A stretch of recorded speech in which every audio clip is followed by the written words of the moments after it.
When humans believe an animal has magic properties, they usually hunt it to the ends of the earth. In the case of Schomburgk's deer, they hunted it to death, and its magic was lost. It lived amongst the swamps and flooded plains of Thailand, a graceful species of red deer, similar in some ways to this marsh deer, but it was seldom seen during the day. It grazed at night, but even then, sightings were rare. In fact, Schomburgk's deer was never recorded in the wild by naturalists. They lived in family groups, a dominant male who would grow to just over 1 meter at the shoulder, with a few does and fawns. The magic of the creatures was said to be in their antlers. The elegantly intricate structure, branching to at least 5 points, was so complex, some thought it looked like a basket. On the forehead, they often had a red tinge. Otherwise, their coats were uniformly brown with lighter underparts and a small patch of white under the tiny tail. Schomburgk's deer was slightly built, slender and lithe, unlike most other red deer. This was an animal perfectly adapted for its marshy and open habitat. But that habitat was small and soon came under threat. In 1855, King Mongut of Siam, as the country was then known, signed a treaty with the British. He was anxious to avoid being colonized like the rest of Asia.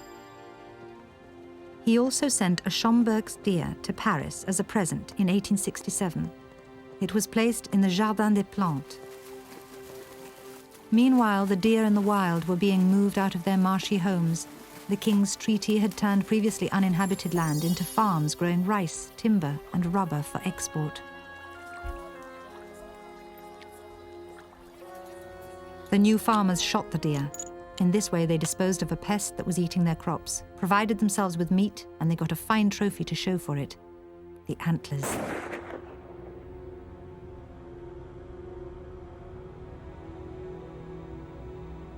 But the antlers were more than tokens.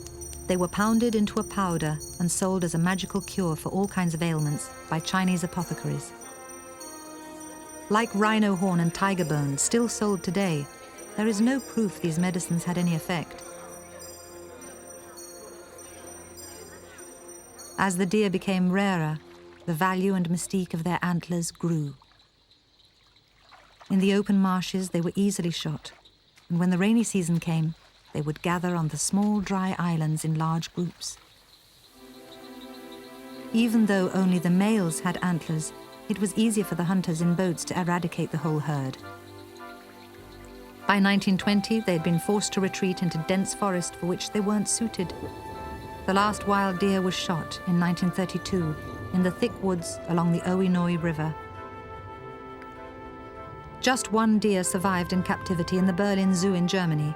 It was killed there in 1938, just before the Second World War. All that we have left to study this deer are a few skulls, a single stuffed specimen, and some antlers that escaped the medicine trade. The magic of the deer's antlers was a myth. Now the Schomburgk's deer itself has passed into the pages of mythology.